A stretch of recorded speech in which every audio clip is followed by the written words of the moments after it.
So I've been following this Mubad saga on Facebook. I mean, I wouldn't say following because I'm not particularly sitting there waiting to follow all of the news. But if you're someone in social media, and I just happen to be because of the nature of my work, you would have to be really, really blind not to see what is going on because it is all over the internet. And I'm speaking particularly about the Yabo Ujo's part of the saga.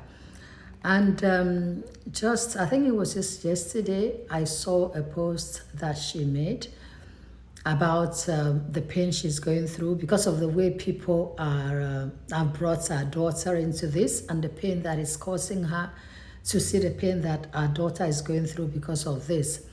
And I have to say that when I saw that, my heart literally just broke for her because I'm a mother myself, and I cannot even begin to imagine what it must feel like to see your daughter being dragged by all kinds of people who barely know her. It just must be very, very painful for a mother to bear and to see.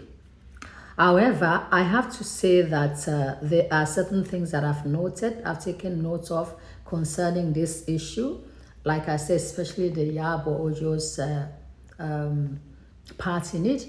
And I do think that Yabo Ojo, there are some parts in this whole saga that you have to take accountability for. You have to take responsibility for. And these are the things that I would like to note. Hopefully you take them and think of them and look and take it to heart. And the first point, everything like that's going on is like a fire.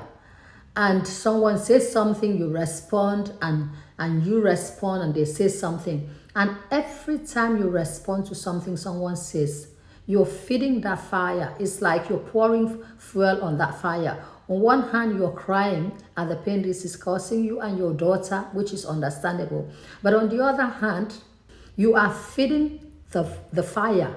You're feeding it with fuel. This fire, you're causing it to have more life, to keep on. So my first advice would be just stop everything and take a step back. You do not have to respond to everything. Not everything should be responded to. And there's a saying that everything is permissible, but not all things are beneficial. The more that you give a voice to everything that is said and you go and counter say it, the more that you're feeding what is being said. So that would be my first advice. My sister, step back. If not for anything else, for your children, for your daughter that you love very much, you obviously see that she's hurting. Please step back, take a step back and stop responding.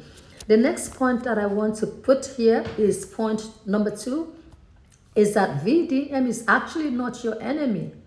Think about this logically. From what is being said, when you had a meeting, when you guys had the meeting, that you were asked to apologize to Naira Marley, and that you asked to be given 2 weeks.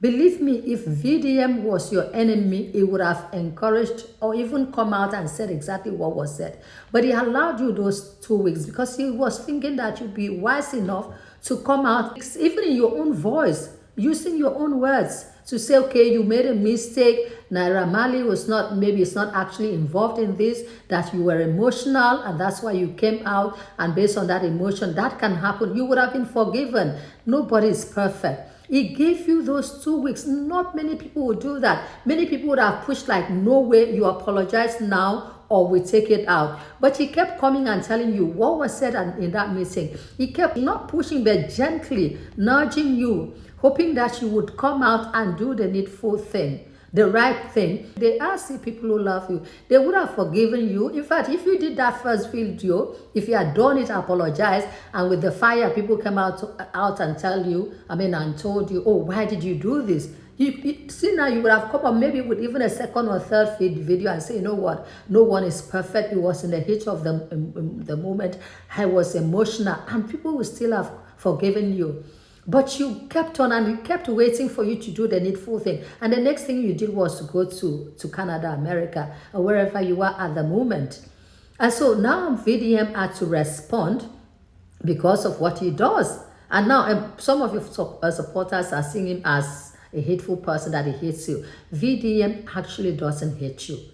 If you look at his actions, my grandmother used to say, if you really want to know how a person is, what a person is, his intrinsic character, look at his actions, not his words. Look at the things that he does, not his words.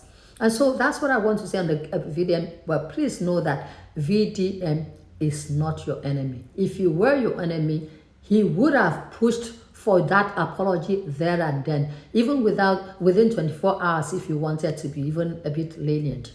And so the next thing I want to say here, the third point is Naira Marley. And it seems that there's good even in this guy, in spite of what has been done to him. He's been accused of something that he didn't do. And yet, when he had the opportunity to give it back to you, when you were asked to make that apology and you said they should give you 2 weeks, and then VDM asked Naira Marley and he said he agreed. And VDM, from what he said he even told Naira Marley, bank your hand on the table and say you will not agree. But Naira Marley actually agreed to give you that 2 weeks, those 2 weeks. It means that whatever feeling he had for you and your child, when you guys were still friends, because from what we've seen, there was a time when you guys were parties. Things, it was not always what it is now. There was so whatever he had for you, that little bit of empathy or kindness or love, there's still that thing in him. And so he gave you that 2 weeks. So I think that you should look at that very well, that this guy gave you grace when most people should not, or would not have easily giving you that grace, considering what he went through as a result of the accusations, allegedly accusations, And so that's point number 3. Number 4 is you are not taking accountability. Yabo, my sister, accountability is very important. For example, Naira Marley is not hidden. I mean, allegedly said that he has problem with substance abuse. You know this about him. If you've been around him, around the people around him, you know that this is a guy who had substance abuse. Now, why would you, going by what we are hearing now, why would you then send your children to such a place? You're exposing them to things that they should not be exposed to. You go into a circle like that, what do you expect? Of course, there would be a tendency that something that should not happen would maybe happen to your children, allegedly. What about even the substance? Even if your daughter was, I'm not saying allegedly, forcefully, I'm not saying it's true, I'm just saying going by what I've read and seen and heard on the internet. But even if that itself did not happen, what about the fact that your kids were exposed to a group, to a circle, to a space where there was constant substance abuse? As a mother, I don't care what kind of fame, I would not send my kids to a place like that. I would not.